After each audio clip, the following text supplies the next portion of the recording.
어, 오늘부터 이제 3주 동안 기도회로 모입니다. 모이는데 여러분, 시작 때보다 중요한 거는 끝날 때입니다. 그렇죠? 항상 이렇게 시작하는데 끝날 때 보면 없는 사람들이 많아요. 3주 지나고 나면 그럼 우리가 그 믿음의 뚝심이 그래도 3주는 가야죠. 그렇지 않습니까?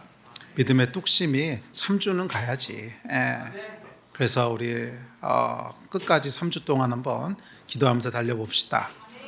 뭐 정말 피치 못한 일이 있는 것 아닌 이상 주 앞에 나와서 기도하는 그 기도의 자리와 시간을 지키십시오. 그게 믿음입니다. 주 앞에서 그 시간과 자리를 지키는 게 믿음입니다. 뭐 그렇게 긴 시간도 아니잖아요. 뭐 3개월도 아니고 3년도 아니고 3주 동안 기도하자는 건데 우리 한 마음으로 끝까지 한번 달려봅시다. 우리 말씀 같이 봅시다. 갈라디아서 5장 1절입니다. 시작. 그리스도께서 우리를 자유롭게 하려고 자유를 주셨으니 굳건하게 서서 다시는 종의 멍에를 매지 말라. 아멘. 2026년도에 살펴보려는 말씀은 갈라디아서입니다. 올해 주시는 말씀은 새 영, 새 마음, 그리고 자유의 새 날인데요. 이것이 새 언약의 내용이죠. 하나님께서 우리 안에 새 영을 부으시면 우리 안에 새 마음이 만들어지게 됩니다. 마음이 달라지고 마음이 새로워진다는 거예요. 그래서 하나님께서 새로운 날을 여시는데 그 새로운 날의 핵심은 자유예요. 우리를 속박하고 있던 모든 죄, 우리를 속박하고 있던 모든 타락한 육신의 그런 원함들, 그것으로부터 우리를 풀어 자유케 하십니다. 그래서 자유의 새 날을 여십니다. 이 새 언약을 경험하고 누리는 그런 한 해가 되기를 주의 이름으로 축원합니다. 자, 오늘은 갈라디아서의 배경에 대해서 간단히 살펴보고 그리고 자유에 대한 말씀 또 한번 같이 보면서 같이 기도했으면 좋겠습니다. 이 갈라디아서는 자유에 대한 책이라고 알려져 있지요. 갈라디아서는 자유에 대한 책이라고 알려져 있는데 또는 믿음에 대한 책. 그래서 이거 소로마서라고 부르기도 하고 또 루터 같은 경우에는 로마서와 더불어서 성경에서 가장 중요한 책 중에 하나다 이렇게 불렀던 책이기도 합니다. 그러니까 구원이 뭔가에 대해서 로마서와 더불어서 아마 가장 정확하게 알려주고 있는 책이 갈라디아서가 아닐까 합니다. 근데 로마서는 길잖아요. 근데 이건 짧아요. 그래서 더 짧고 간결하게 구원이 무엇인지를 우리에게 전달해 주고 있습니다. 그리고 로마서가 조금 더 바울이 이렇게 풀어서 쓴 책이라면 좀 더 풀어서 좀 더 신학적이고 좀 더 학문적으로 이렇게 쓴 책이라면 갈라디아서는 어떻게 보면 조금 더 날것의 느낌이 납니다. 그러니까 바울의 감정도 막 드러나고요. 막 거기 이제 분노하는 모습도 나오고 이 할례를 강조하는 사람들에 대해서 그렇게 할례가 좋으면 잘라버려라 막 이러고요. 뒤에 가면 굉장히 가격하거든요. 그러니까 이것이 그렇게 걸러지지 않은 어떻게 보면 바울의 그 감정과 또 이 갈라디아 교인들을 향한 그런 개인적인 어떤 사랑이 드러나 있는 그런 책이라고 볼 수 있습니다. 자, 배경부터 살펴볼 텐데요. 갈라디아서는 갈라디아 지방에 있는 교회에게 보내는 편지입니다. 갈라디아 교회는 바울이 1차 선교 여행 때 개척한 교회인데 이방인 교회입니다. 근데 바울이 이제 갈라디아 교회를 개척하고 잘 이렇게 세워놓고 떠났더니 바울이 떠나고 난 후에 문제가 생기는데 예루살렘에 있는 유대 율법주의 크리스찬들, 그러니까 유대인들이긴 한데 안 믿는 유대교 사람은 아니고요. 유대인 중에 예수 믿은 사람들이 있었잖아요. 베드로가 복음을 전했을 때 3,000명씩 회개하고 돌아왔잖아요. 그래서 예루살렘에 굉장히 큰 어떤 유대인 크리스천 공동체가 있었습니다. 그렇죠. 거기가 이제 기독교의 어떻게 보면 본산이라고 할 수 있죠. 3,000명, 5,000명 회개하고 돌아오면서 졸지에 이제 대형 교회가 생기지 않습니까? 그곳에 있는 성도들은 대부분이 누구였겠어요? 다는 아니지만 대부분이 유대인이었겠죠. 물론 그 안에도 뭐 이방인 성도들이 있었겠지만 대부분은 유대인들이었는데 그 가운데 어떤 성도들이 있었냐면 율법주의자들이 있었어요. 그러니까 크리스천이 되고 나서도 여전히 율법은 지켜야 돼 이렇게 생각하는 사람들이 있었습니다. 근데 이 사람들이 이 갈라디아 교회에 와서는 그것을 가르치기 시작합니다. 그러면서 바울이 전한 복음은 틀렸어. 바울이 전한 복음은 잘못된 거야.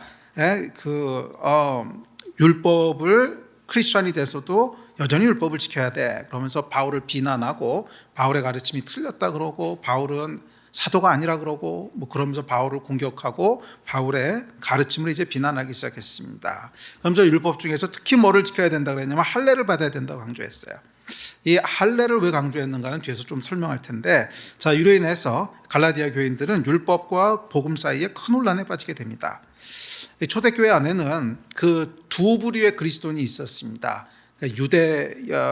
유대인 크리스찬과 이방인 크리스찬, 이 두 부류가 있었죠. 그래서 유대인 크리스찬들이 주로 이제 있었던 데는 예루살렘 교회였고, 그리고 이방인 크리스찬들의 제일 헤드는 어디였겠어요? 안디옥이죠. 안디옥이 가장 이제 본부였고 그렇습니다. 그래서 유대인 크리스찬은 베드로와 야고보를 중심으로 한 예루살렘파 또는 히브리파 크리스찬들이라고 불렸다면, 이방인 크리스찬들은 바울과 바나바를 중심으로 한 안디옥파 또는 헬라파 크리스찬들이라고 불렸습니다. 그리고 이 바울 서신을 이해하기 위해서는 바울의 거의 전 생애가 선교 여행과 더불어 두 번째로 중요한 싸움이 뭐였냐면 이 히브리파 크리스찬들하고의 싸움이었어요. 계속 율법 지켜야 된다고 하니까 계속 이렇게 개척해놓으면 쫓아와가지고서 율법 지켜야 돼 그러니까 바울이 얼마나 힘들었겠어요. 그래서 어떻게 보면 바울 서신의 대부분은 뭐냐면 사실은 여기에 대한 내용입니다. 그렇겠죠. 물론 바울이 대부분의 시간을 여기에다 썼는지 그건 모르겠어요. 그렇지는 않았을 거예요. 바울이 제일 많이 시간을 쓴 것은 선교였겠죠. 불신자들에게 이제 복음을 전하고 교회를 개척하는 것이었겠지만 불신자들한테 편지를 썼을 리는 없잖아요. 그러니까 바울이 쓴 편지는 신자들에게 썼을 거 아니에요. 그러니까 신자들을 향한 바울의 가장 큰 관심, 싸움은 뭐였냐면 그놈의 율법 지키란 얘기. 이게 이제 바울을 엄청 스트레스 받게 한 거죠. 그래서 마지막에 잘라버려 그럴 거면 막 이런 게, 그런 게 이제 바울이 얼마나 그것 때문에 분노했는지를 알 수 있죠. 그래서 바울 서신을 이해하려면 이 배경을 이해해야 됩니다. 그러니까 바울 서신의 거의 대부분의 배경은 뭐냐면 이 율법을 지켜야 된다고 하는 이 사람들과의 논쟁이에요. 그거 아니야. 복음은 자유야. 복음은 율법이 아니고 은혜야. 복음은 행함이 아니고 믿음이야. 이게 이제 바울 서신의 거의 대부분의 기초를 이루고 있습니다. 그래서 바울 서신을 이해하려면 바울 평생에 걸친 가장 중요한 싸움 중에 하나가 히브리파 크리스찬들과의 싸움이라기보다는 약간 갈등이었다 하는 것을 이해할 필요가 있습니다. 자, 그래서 갈라디아서는 그 중에서도 가장 대표적인 거죠. 가장 대표적인, 그래서 이 히브리파 율법을 지켜야 된다고 하는 예루살렘에서 온 그 사람들에게 아니야 그거 아니야, 그 사람들이 잘못된 거야 하는 것을 이야기하고 있는 게 갈라디아서입니다. 자, 그런데 이들은 이제 히브리파 크리스천들이 다 그랬던 건 아니지만 이들 중에 상당수는 크리스천이 되고 나서도 여전히 율법을 지켜야 된다고 믿었는데 특별히 할례를 중요시했습니다. 왜 할례를 중요시했냐면 그 사람들의 논지는 이렇습니다. 하나님이 언약을 맺으신 것은 아브라함과 그의 후손들이었죠. 하나님이 언약을 맺으신 것은 아브라함과 그 후손들이었지 이방인은 아니었어요. 그리고 예수께서는 언약의 성취로 오셨어요. 그러니까 예수께서 언약의 성취로 새로운 시대를 열었는데, 그렇다면 이 언약은 누구에게 성취된 거겠어요? 언약의 대상이 아브라함과 그의 후손들이었으니까 이 언약의 성취도 당연히 유대인들, 아브라함의 후손들에게 해당하는 성취지 언약 밖에 있는 이방인들과는 상관없는 일이다. 그러니까 예수의 복음에 참여하기 위해선 먼저 언약 안으로 들어와야 된다. 그러면 어떻게 언약 안으로 들어오느냐? 할례. 그러니까 이제 그 당시 할례는 뭐였냐면 이방인들이 유대교로 개종하는 의식이 할례였어요. 그러니까 이방인들도 유대인 안으로 들어올 수 있었습니다. 나는 그 하나님이 정말 살아계신 하나님인 것 같아. 나도 언약 백성이 되고 싶어. 그러면 이방인들이 유대교 안으로 들어올 수 있는 공식적인 루트가 있었는데 할례를 통해서 들어와요. 그러니까 할례는 뭐냐면 언약의 표징이었기 때문에 나도 그 언약 안으로 들어가겠습니다 하는 것으로 이제 할례를 받는 거예요. 그래서 구약에도 보면 이방인 노예들이 있는데 그 이방인들이 너희 안에 들어오려면 할례를 행해라 그러잖아요. 그래서 이 할례라고 하는 것이 일종의 유대화되는, 유대인 안으로 들어오는 조금 더 정확하게는 언약 안으로 들어오는 그런 개종 의식이었습니다. 그래서 이 사람들이 할례를 주장하는 거예요. 너희가 예수를 통해서 구원받는 건 맞다. 하지만 그 예수는 언약의 성취로 오신 분이니까 일단 언약 안으로 들어와라. 그리고 나서 예수를 믿어야지 그 효력이 있다. 그게 이 사람들의 논지였어요. 들어보면 굉장히 논리적이죠. 그러니까 헷갈린 거예요, 이 사람들도. 그리고 그 당시에 있었던 성경은 다 구약 성경밖에 없는데 신약은 만들어지기 전이니까 구약 성경 읽어보면 그렇거든요. 이게 하나님의 언약을 맺으시고 그 언약에 대한 성취로 메시아가 오신 거거든. 들어보니까 맞아요. 그러니까 할례를 받아야 되는 거 아닌가? 이런 이제 어려움들이 있었던 겁니다.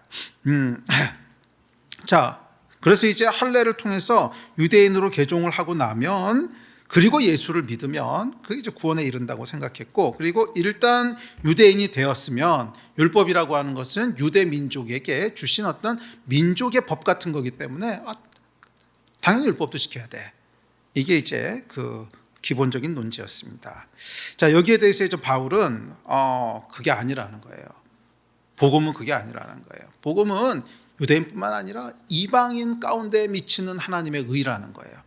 모든 민족 가운데 미치는, 그래서 유대인과 이방인에게 아무 차별이 없는, 오직 예수 그리스도를 통해서, 할례 아니야, 그런 거 필요 없고 오직 예수 그리스도를 통해서 유대인이든 이방인이든 다 예수 믿으면 구원받게 되는 거야 하는 것이 이제 바울의 주장이고, 그것을 기록하고 있는 책이 갈라디아서입니다. 자, 그래서 복음은 뭐냐 하면 율법이 아니라 은혜며 속박이 아니라 자유라고 하는 것을 이제 바울이 주장하고 있습니다. 그 얘기를 바꿔 얘기하면 율법은 자유가 아니고 속박이라는 거예요. 율법은 자유가 아니고 속박이라는 거예요. 그래서 이 갈라디아서를 아주 차근차근 읽으면서 묵상해 가면 바울이 얘기하는 게 이거구나 하는 굉장히 이 복음에 대한 엑기스를 우리가 발견할 수 있게 됩니다. 그리고 그것은 제가 벌써 그 주일날도 그렇고 지난주 신해산 시온산 하면서 벌써 대충 말씀을 드렸는데, 그건 내주하시는 성령님의 역사예요. 내주하시는 성령으로 말미암아 율법은 우리를 더 속박하고 더 자유를 빼앗고 두렵게 만들고, 하지만 우리 안에 내주하시는 성령님으로 인하여 그게 아니고 자유 가운데 하나님을 섬길 수 있다라고 하는, 그게 복음이라고 하는 것을 이제 이야기합니다. 자, 자유에 대해서 조금 더 생각해 봅시다. 우리에게는 그리스도 예수 안에서 자유가 있어요. 그게 복음이죠. 타락한 인간이 속고 있는 게 있는데, 타락한 인간은 자기가 이미 자유가 있다고 생각하는 거예요. 그런데 이미 자유가 있다면 예수 안에서 자유가 있단 말은 좀 넌센스지요. 이미 자유인인데 예수 믿어 자유가 주어질 거야, 이상한 얘기잖아요. 그러니까 그 얘기는 뭐냐 하면 예수 믿기 전에 타락한 인간들은 자유가 없다는 뜻입니다. 자유가 없다는 뜻이에요. 타락한 인간은 죄의 종이고 마귀의 종입니다. 다음 절 시작. 너희가 본래 죄의 종이더니 우리가 율법은 신령한 줄 알거니와 나는 육신에 속하여 죄 아래에 팔렸도다. 자, 하나님을 떠난 인간은 죄 아래 팔려서 노예가 됐다는 거예요. 죄의 종. 그런데 문제는 뭐냐 하면 타락한 인간이 이 사실을 모른다는 거예요. 왜? 마귀는 거짓의 아비거든. 마귀는 거짓말하는 존재예요. 그래서 마귀의 제1전략이 뭐냐면 인간이 죄의 종, 마귀의 종이라는 사실을 모르도록 하는 거예요. 여러분, 이게 종이라는 걸 알고 노예라는 걸 알면 이게 계속 반항할 거 아니에요. 계속 반항하고 거기서부터 벗어나려고 할 거 아니야. 그러니까 제일 좋은 방법이 뭐겠어요? 모르게 하는 거지. 그냥 종인지 모르는데 종이야. 그게 이제 마귀가 하는 일이라는 거예요. 성경은 이렇게 얘기합니다. 시작. 너희는 너희 아비 마귀에게서 났으니 너희 아비의 욕심대로 너희도 행하고자 하느니라. 그는 처음부터 살인한 자요, 진리가 그 속에 없으므로 진리에 서지 못하고 거짓을 말할 때마다 제 것으로 말하나니 이는 그가 거짓말쟁이요 거짓의 아비가 되었음이라. 그러니까 마귀의 제일 중요한 속성은 뭐냐면 거짓이에요. 근데 거짓을 제 것처럼 말한대요. 그러니까 거짓인데 진짜처럼, 진짜인 것처럼 믿고 있는데 사실은 거짓이라는 거야. 이게 마귀가 하는 일입니다. 그래서 타락한 인간들은 종인데 진짜 자유인인 것처럼 느낀다는 거예요. 사실은 자유가 없는데 진짜 자유인인 것처럼 느낀다는 거예요. 이 거짓의 결과 인간은 죄의 종이라는 사실을 인지하지 못하고 자기가 자유인이라고 속으면서 살아갑니다. 가끔씩 답답하기는 해요. 가끔씩 답답하고 뭔가 속박을 느끼기는 한데 그럴 때마다 에휴 인생이 원래 그런 거지 뭐 자주 하면서 넘어갑니다. 율법의 역할은 뭐냐면 이것을 깨우치는 거예요. 그러니까 율법은 하나님이 왜 주셨냐면 너희가 자유가 없는 존재야. 너희가 자유가 없는 존재야. 너희는 어떤 자유가 없냐 하면 하나님의 뜻을 행할 수 있는 자유가 없어. 죄를 행할 수 있는 자유는 있어. 근데 너희는 하나님의 뜻을 행할 수 있는 자유는 없어. 이거를 깨닫게 하기 위해서 율법을 주셨다는 거예요. 성경이 그렇죠. 율법으로는 죄를 깨달음이라. 그렇죠? 율법의 목적은 죄를 깨닫게 하는 거예요. 어떻게 깨닫게 하냐면 오케이, 네가 진짜 자유가 있다고 그러면 율법을 한번 지켜봐. 했더니 안 되거든. 아무리 열심히 해봐도 안 되거든. 그러면서 그렇구나. 내가 사실은 자유가 없었구나. 이걸 깨닫게 하는 게 율법의 역할이라는 거예요. 이게 이제 구약입니다. 자, 그렇다면 정말 타락한 인간에겐 자유가 없을까? 이것부터 한번 살펴봅시다. 자유가 뭐지요? 자유라는 것은 아주 쉽습니다. 내가 하고 싶은 것을 하고 하기 싫은 것을 하지 않을 수 있는 능력, 그걸 자유라 그래요. 내가 하고 싶은 건 하고 하기 싫은 건 하지 않을 수 있는 능력을 자유라고 합니다. 자유는요, 권리이면서 동시에 능력입니다. 자유는 권리면서 동시에 능력. 이 두 가지가 다 있어야 자유예요. 예를 들어 봅시다. 영국이나 그 왕이 다스리는 그 나라에 가면 왕궁이 있죠. 왕이 사는 궁이 있습니다. 당연히 그곳에는 아무나 들어갈 수 없죠. 당연히 거기 아무나 들어갈 수 없습니다. 왕궁에 들어갈 자유가 있다는 건 무슨 뜻인가 생각해 보세요.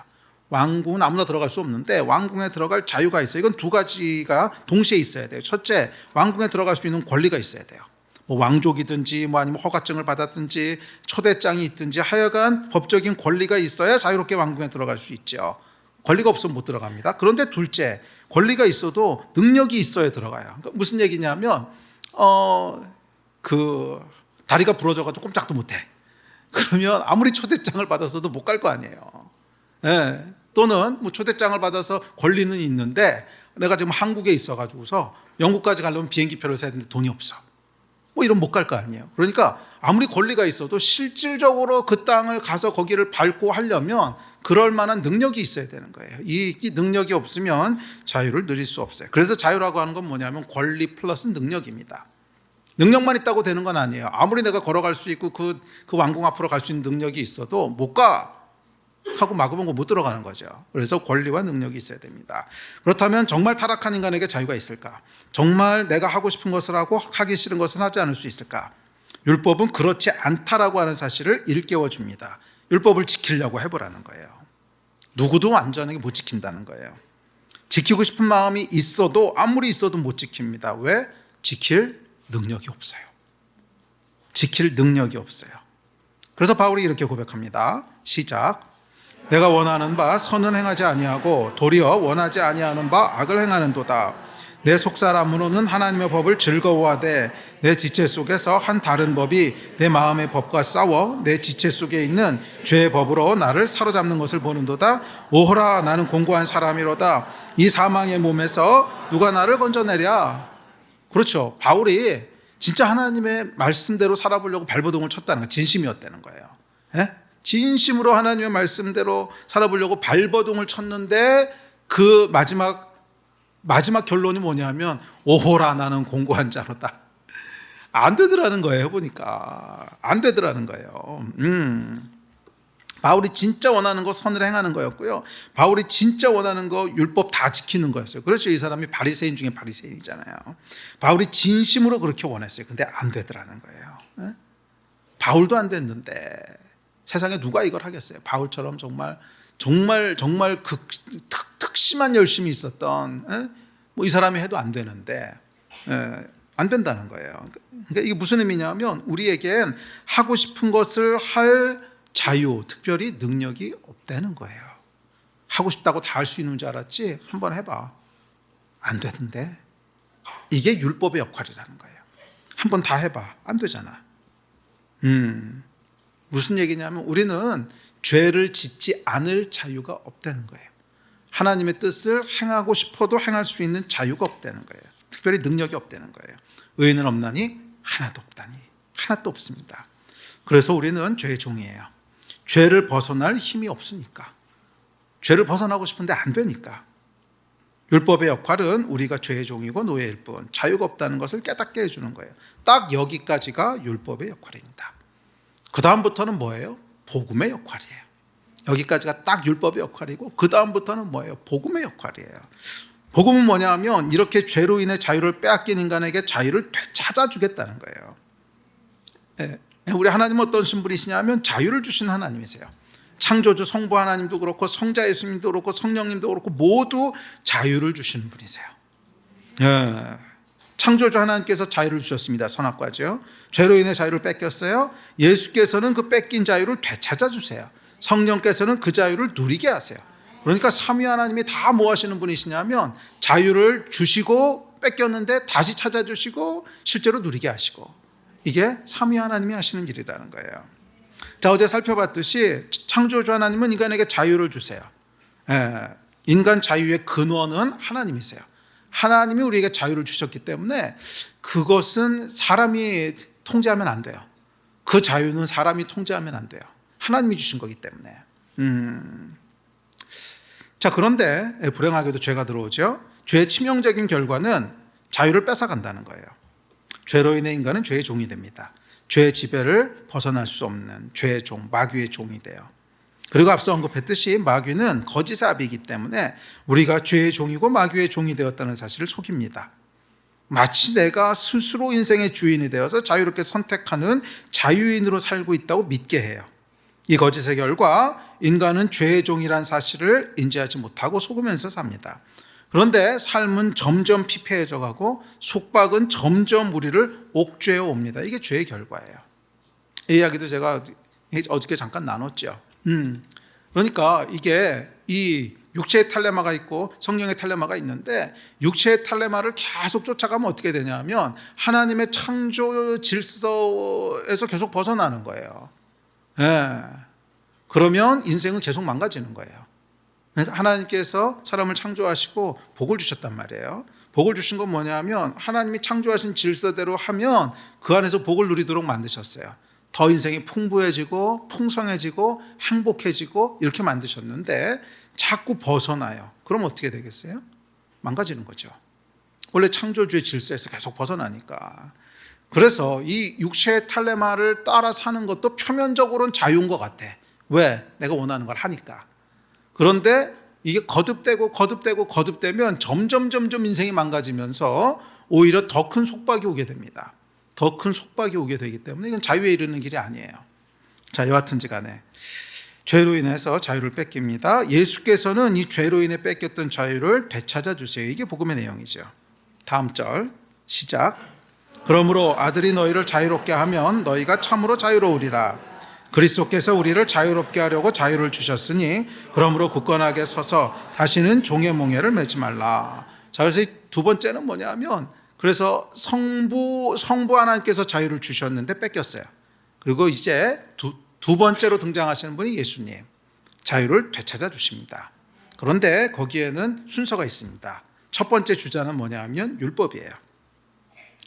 율법이 왜 첫 번째 주자냐면 자유가 뺏겼던 사실을 알아야 되니까. 자기가 자유를 뺏겼다는 사실을 모르면 그럼 회복되기가 어렵죠. 그래서 이걸 깨닫게 하시는 것이 율법이에요. 그래서 이것을 깨닫는 것을 회개라고 합니다. 아, 나는 죄를 벗어날 수가 없구나. 내가 죄인이구나. 내가 자유가 없구나 하는 것을 깨닫는 게 회개고, 그게 율법의 역할이에요. 그래서 구약 시대가 어디까지지요? 침례 요한까지가 구약이에요. 예수님부터 신약이거든요. 침례 요한의 마지막 메시지가 뭐예요? 회개하라잖아요. 회개하라. 그러니까 율법으로 대표되는 침례 요한까지의 그 전체의 큰 주제는 뭐냐면 회개하라는 거예요. 너는 죄 가운데 종이야. 너는 죄에서 벗어나지 못해. 네가 죄인이야. 그러니까 여러분 잘 생각해 보세요. 구원이라고 하는 건 내가 죄인이라고 하는 걸 알아야 구원이 의미가 있어요. 그래야 예수님이 필요하지. 내가 죄인이라는 걸 모르면 뭐 필요 자체가 없잖아요. 자, 율법의 역할이 여기까지입니다. 네가 자유인이라고 오케이 그럼 율법 지켜봐. 근데 해보면 어떻게 돼요? 안 돼요. 율법을 지키는 것이 불가능하다는 걸 알게 됩니다. 타락한 인간은 율법을 지킬, 죄를 짓지 않을 자유가 없어요. 그것을 깨달아요. 죄를 짓기 싫어도 어쩔 수 없이 져요. 죄의 종이죠. 이것을 깨닫는 것이 율법의 역할이고 그것이 회개입니다. 그래서 구약 전체는 율법으로 요약되고 그 율법의 마지막 결론은 뭐냐 하면 침례 요한의 메시지, 회개하라 천국이 가까웠다. 그것이 이제 옛시대 율법의 그 이야기입니다. 그 다음에 두 번째 주자는 이제 은혜예요. 두 번째 주자가 은혜입니다. 죄를 깨닫는다고 죄 문제가 해결되진 않아요. 죄를 깨닫는다고 죄의 종된 문제가 해결되진 않습니다. 그렇죠. 여러분, 우리가 몸이 아파가지고서 병원 가서 진단합니다. 진단해서 MRI도 찍고 뭐도 찍고 다 해봤더니 병이 뭔 줄 알았어. 그렇다고 병이 치료되는 건 아니죠. 네. 율법이 우리를 구원하지 못하는 이유입니다. 죄의 종으로부터 법적으로 해방돼야 되는데 그게 안 되는 거예요. 그래서 자유의 두 요소가 뭐라고 했죠? 권한과 능력이라고 했죠. 왕궁에 들어갈 권한이 주어져야 되고 들어갈 능력이 있어야 돼요. 예수께서 하신 일은 뭐냐 하면 권한을 주신 거예요. 성령께서 하시는 일은 뭐냐 하면 능력을 주시는 거예요. 그러니까 예수께서는 권한을 주셔서 이제 너희가 자유를 누릴 수 있는 권한이 있어. 더 이상 너희는 죄의 종이 아니야. 내가 마귀에게 죄값 다 치러줬어. 너희는 더 이상 거기에 매여 있지 않아도 돼. 법적으로 권리가 있어. 이게 예수께서 하신 일이고, 그런데 그 자유를 실제로 어떻게 누리느냐? 내주하시는 성령님으로. 이해가 되시죠? 그게 이제 자유에 이르는 길이라는 거예요. 자, 예수께서는 이제 구속의 일을 행하셨는데, 구속이라고 하는 건 뭐냐면 죄값을 치렀다는 거예요. 노예 주인에게 값을 치르고 노예를 사서 풀어주는 거를 리딤한다 그럽니다. 구속이라 그래요. 예수께서 십자가에서 그 일을 하셨어요. 마귀에게 우리의 죄값을 다 치르시고 우리를 사서 자유케 하셨습니다. 그래서 더 이상 우리는 종이 아니에요. 법적으로는 완전히 자유합니다. 더 이상 묶여 있을 이유가 없어요. 그럼 이런 질문 하실 거예요. 목사님, 그래도 예수 믿고 나서 죄를 짓잖아요. 그렇죠. 여러분, 예수 믿고 나서 죄 한 번도 안 지신 분 아무도 없죠. 맞아요. 예수 믿고 나서도 죄를 집니다. 예수를 믿은 후에도 죄의 유혹이 완전히 사라지지 않고 죄의 힘 역시 여전히 남아 있습니다. 그러면 도대체 뭐가 자유가 된 겁니까? 이전과 달라진 게 없잖아요. 똑같이 우리는 죄로부터 이제 벗어날 수 있는 힘이 없고, 그럼 뭐가 달라진 거죠? 예수 믿기 전에도 우리는 율법 아무리 지키려고 해봐 하나님 뜻 아무리 하려고 해도 안 됐고, 죄 안 지으려고 해도 안 됐고, 그런데 예수를 믿고 나면 그럼 되냐? 예수 믿고 나서도 안 되잖아요. 예수 믿고 나서도 죄를 안 지으려고 그러면 안 지을 수 있느냐? 안 되거든요. 그럼 도대체 뭐가 달라진 거냐는 거예요. 뭐가 달라진 거냐는 거예요. 달라진 게 있어요. 뭐가 달라졌는지 아세요? 죄를 져도요 벌을 안 받아요. 이게 달라진 거야. 죄를 안 짓는 게 아니에요. 죄를 져요. 왜? 육체를 가지고 있으니까. 이건 아직 해결이 안 된 거야. 죄를 짓는데 뭐가 달라졌냐 하면 죄를 져도 벌을 안 받아. 왜? 벌을 다 이미 치르셨어. 그러니까 내가 지금 지은 죄, 과거에 지은 죄, 미래에 지을 모든 죄까지 예수께서 이미 다 값을 치러버리셔가지고서 내가 무슨 죄를 짓든지 간에 딱 재판관 앞에 가면 무죄 이렇게 나온다는 거예요. 무죄일 리가 없는데요. 제가 죄를 졌는데요. 무죄. 이게 달라진 거예요. 내가 죄를 안 짓도록 달라진 게 아니라 죄를 짓는데 계속 심판대 앞에 가면 무죄 이렇게 나온다는 거야. 이거를 뭐라 그러는 거예요? 은혜라 그러는 거예요. 은혜. 아멘. 그러니까 죄를 안 지려고 하는 건 뭐예요? 율법이에요. 이거로는 죄를 안 질 수가 없다는 거예요. 해결이 안 된다는 거예요. 그래서 그걸 하나님이 아시기 때문에 율법의 행위로 우리를 의롭게 하신 것이 아니라 은혜로 그냥 의롭게 해버리신 거야. 너희 죄 짓는 거 알아. 앞으로도 질 거 알아. 계속 죄 질 거 알아. 그래도 내가 그냥 무죄라고 할 거야. 왜? 예수 그리스도께서 그 생명으로 십자가로 우리의 모든 죄에 대한 형벌을 다 치러버리신 거예요. 이것을 구속의 은혜라고 부릅니다. 죄를 짓지 않게 된다는 게 아니에요. 적어도 우리가 이 땅에 사는 동안, 육신을 입고 사는 동안은 그래요. 그럼에도 자유를 누릴 수 있는 것은 죄에 따르는 형벌로부터 우리를 자유케 하셨다는 거예요. 할렐루야. 이 은혜로 인해 우리는 자유를 누립니다. 죄 속에서도 자유를 누립니다. 왜? 죄를 짓지만 정죄함이 없기 때문에. 회개하기만 하면 용서하시고 죄의 모든 형벌을 도말하시는 은혜가 있기 때문에 이게 복음이라는 거예요. 성경은 이렇게 선포합니다. 다음 절 시작. 그러므로 이제 그리스도 예수 안에 있는 자에게는 결코 정죄함이 없나니 이는 그리스도 예수 안에 있는 생명의 성령의 법이 죄와 사망의 법에서 너를 해방하였음이라. 아멘. 이 말씀을 여러분 믿으십니까? 이걸 믿는 순간 자유가 임하는 거예요. 안 믿으면 할 수 없어요. 이미 옥문을 다 열어놓으셔도 아유 나는 안 믿어. 그럼 그냥 오간에 있어야죠. 어떠겠어. 그러는데 옥문을 여셨다고 하는 것을 믿는 순간 그냥 나오면 되는 거예요. 예수 안에 있는 자에게는 결코 정죄함이 없나니 죄를 지어도 정죄함이 없습니다. 거짓말을 해도 정죄함이 없고 뭐를 해도 약간 정죄함이 없어요. 100번 지어도 정죄함이 없습니다. 예수 안에 있기만 하면 그렇다는 거예요. 왜? 죄에 따르는 형벌을 예수께서 대신하심으로 우리를 죄와 상관없는 의인이 되게 하셔서 적어도 법적으로는 우리는 의인입니다. 아멘.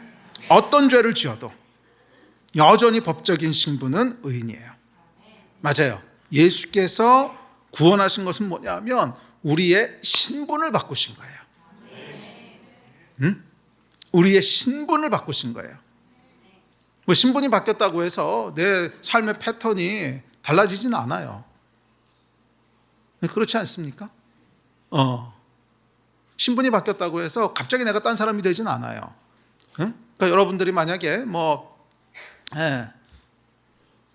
대학생으로 오랫동안 있다가 졸업하고 이제 취직을 했어. 취직을 해가지고 삼성에 취직을 했어. 그럼 신분이 바뀌었어요. 이제 학생이 아니고 삼성 직원이야. 그런다고 해서 여러분이 다른 존재가 되는 건 아니죠. 그렇다고 해서 여러분이 어제까지 하던 일을 하나도 안 하고 완전히 새로운 일을 하고 이런 거 아니잖아요. 그냥 살아왔던 패턴이 있으니까 똑같이 그렇게 삽니다. 하지만 그러니까 신분이 바뀌었다고 해서 우리의 행동이 다 바뀌는 건 아니에요. 그것은 시간이 필요해요. 어떤 시간이냐 하면 내주하시는 성령님과 동행하면서 그 자유를 하나씩 누리는 힘을 받아서 누려가야 돼요. 그건 좀 다른 얘기인데 예수께서 하신 일은 뭐냐면 신분을 바꾸신 거예요. 죄인이 아니라 의인으로, 종이 아니라 자녀로. 종은 궁궐에 들어갈 권한이 없지만 왕의 자녀는 들어갈 권한이 있습니다. 자유, 자녀에게 주어지는 자유가 있다는 거예요. 아멘. 우리 예배팀 앞으로 나오십시오.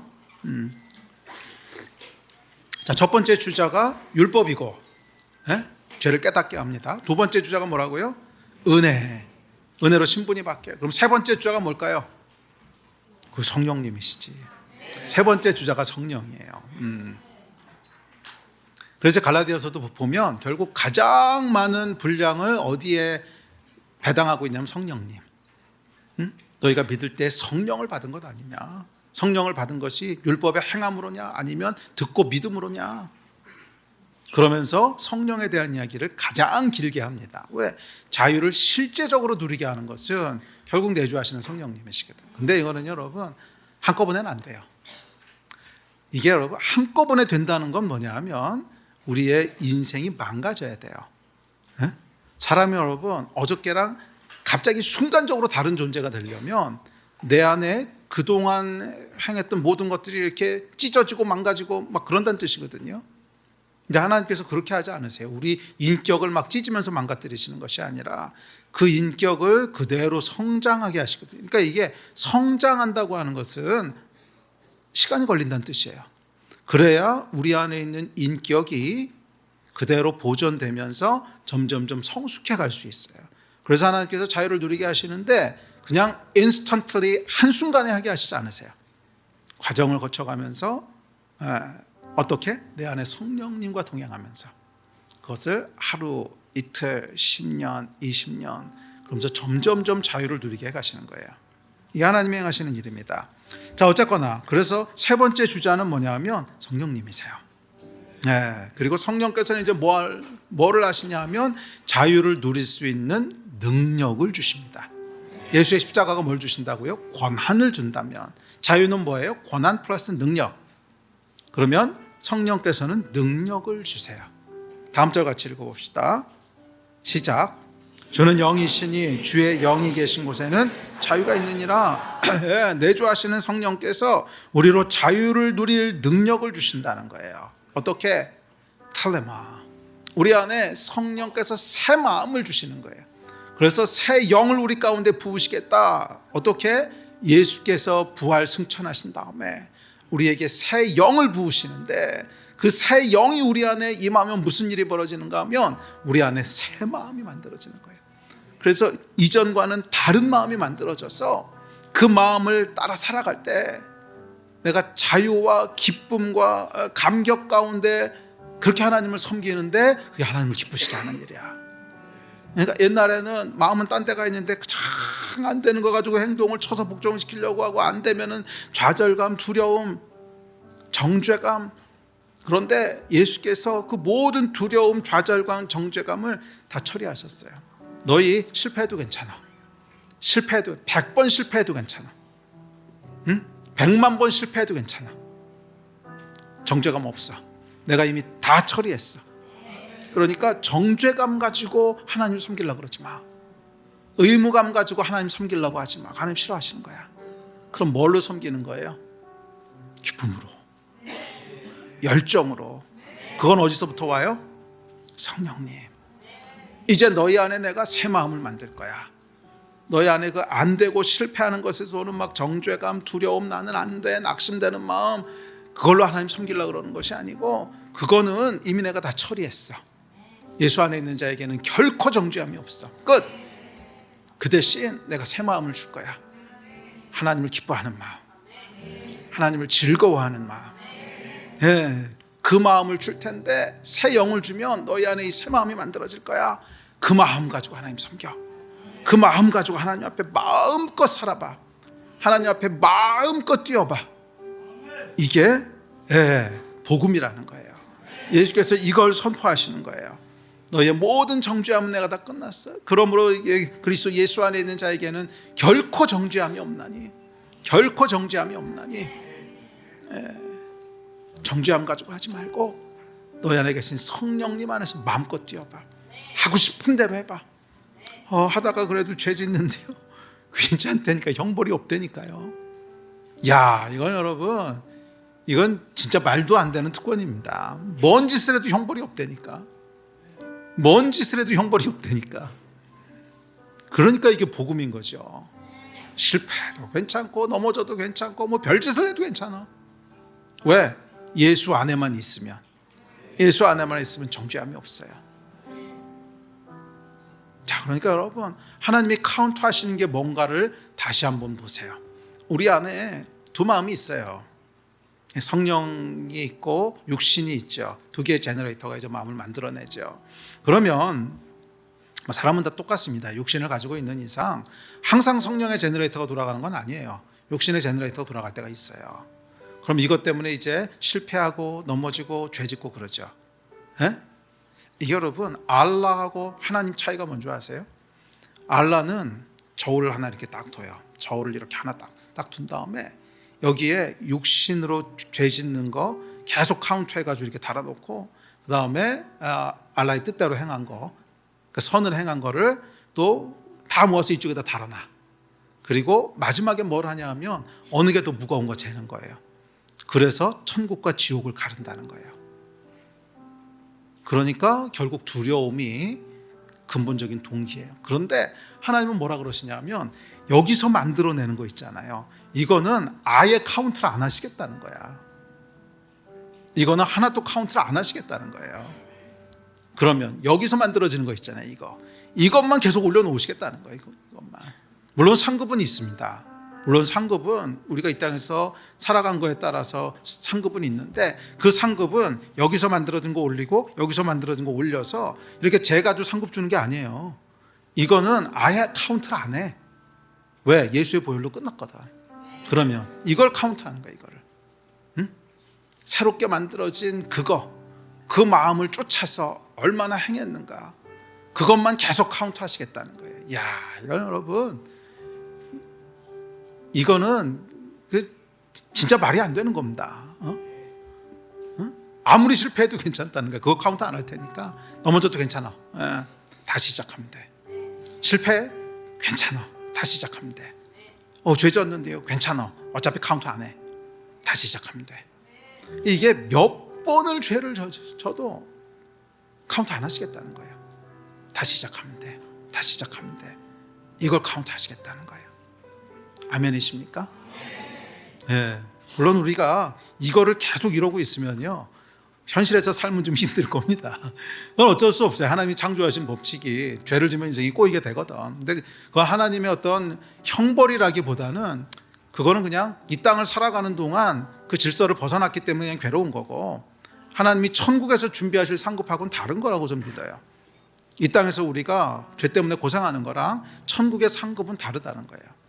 천국의 상급은 적어도 이거 가지고 결정되진 않아요. 그럼 십자가는 뭐하러 지셨어? 그럼 십자가는 뭐하러 지셨어요? 이거는 아예 그냥 도말해 버리셨어요. 보이시지도 않는다는 거야. 이거는 그냥 딱 그래, 너 그거 죄 졌지 카운트하려고 해도 예수의 보혈이 싹 덮으면 안 보이세요. 그냥. 그러면 뭐만 보시는 거예요? 이건 보는 거예요. 이것만. 성령이 만들어내는 거.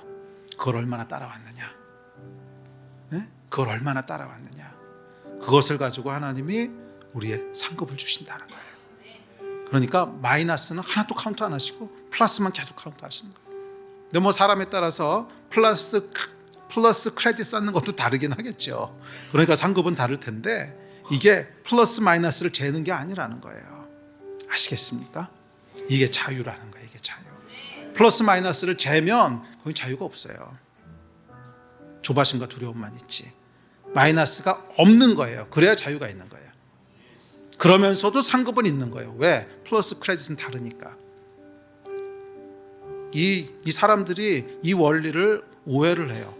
여기 천국의 상급의 차등이 있다고 하니까 그것도 율법으로 자꾸 해석하려고 그래요. 그러니까 플러스 마이너스로. 그렇게 되면 자유가 없어지죠. 아니, 마이너스는 없는 거야. 그냥 플러스만 계속 쌓아가는 거예요. 그래서 우리가 기뻐했느냐 더 기뻐했느냐 이것만 있는 거야. 자기 동남아에 가면은 날씨가 핫하고 베리한만 있거든요. 우리 하나님 앞에서 플러스하고 많이 플러스하고 이것만 있는 거예요. 아멘이십니까? 마이너스가 없는 거예요. 이게 복음인 줄 믿습니다. 그래서 성령을 쫓아 살아갈 때 계속 우리 안에 이 자유가 더 증가되고 그 놀라운 역사가 있는 줄 믿습니다. 우리 같이 일어나서 기도합시다.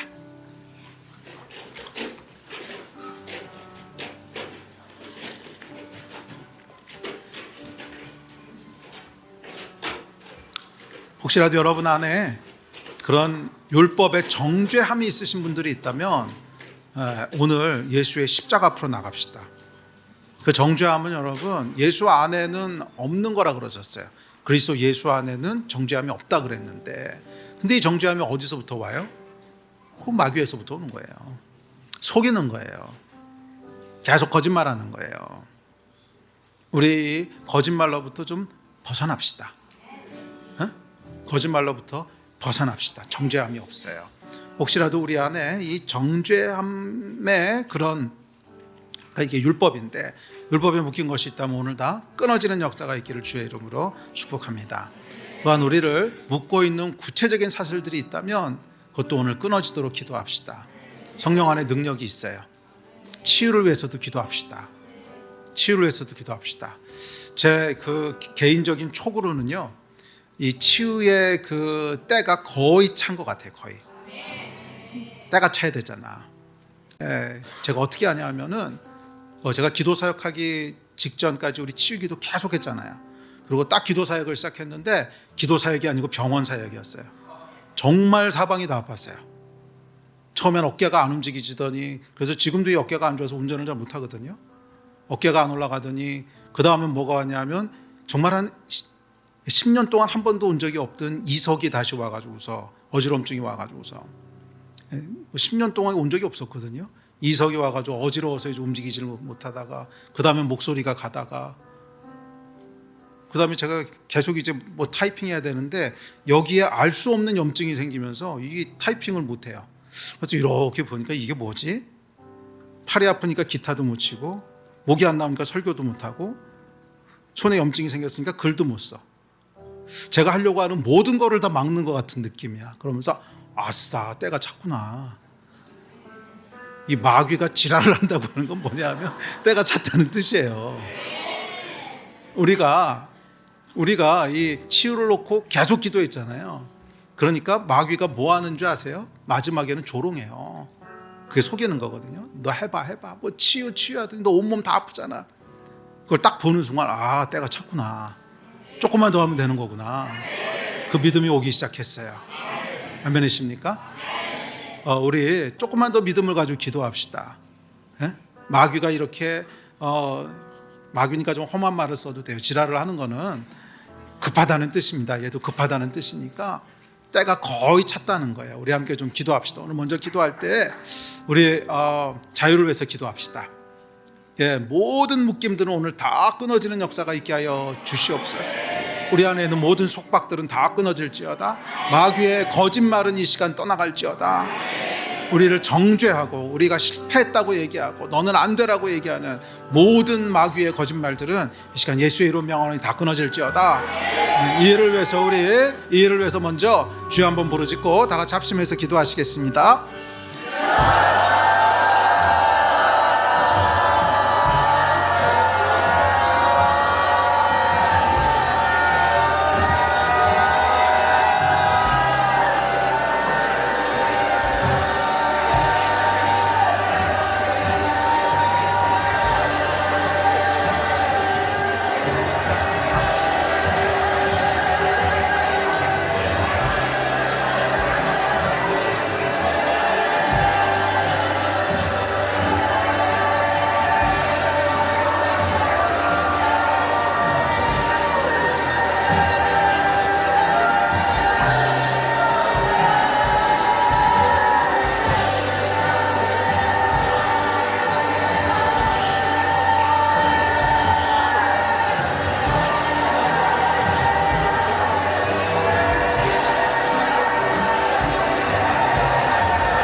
번 더 같이 합심해서 기도할 때 우리 치유를 위해서 기도합시다. 이 질병도 속박의 한 종류입니다. 질병도 속박의 한 종류예요. 내가 어떤 죄를 졌기 때문에 그 죄에 대한 직접적인 결과로 병이 오고 이런 건 아닙니다. 이런 건 아니지만 우리가 하나님을 떠난 인간의 그 세상이 만들어내는 게 질병인 건 맞죠. 그러니까 결국 총체적으로 봤을 때는 죄가 만들어낸 질병, 죄가 만들어낸 속박인 거죠. 우리 함께 위해서 기도할 때 질병의 치유를 위해서 기도합시다. 거의 때가 찼습니다. 우리 질병의 치유를 위해서 기도하는데 치유가 필요하신 분들은 손을 들어서 펴해 주세요. 그럼 우리 주변에 있는 사람들이 함께 좀 기도합시다. 질병이 낫게 될 줄로 믿습니다. 하나님 고쳐주시고 치료하여 주십시오.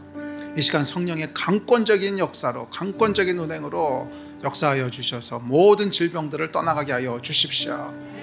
아멘. 우리 주변에 계신 분들 좀 돌아보시면서 같이 질병의 치유를 위해서 함께 합심해서 기도하겠습니다. 우리 주여 한번 크게 부르짖고 다 같이 질병의 치유를 위해서 기도합니다.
자유를 주신 하나님, 오늘도 예수 이름으로 치유를 선포합니다. 모든 질병의 족쇄로부터 다 해방될지어다. 내가 예수 이름을 명하노니 모든 질병들은 떠나갈지어다. 예수의 이름 명하노니 암세포들은 떠나갈지어다. 예수의 이름 명하노니 모든 정신적인 질병들은 치유될지어다. 예수의 이름 명하노니 모든 몸에 고통받는 부분들은 다 강건케 되고 통증은 떠나가며 질병들은 깨끗하게 치유될지어다.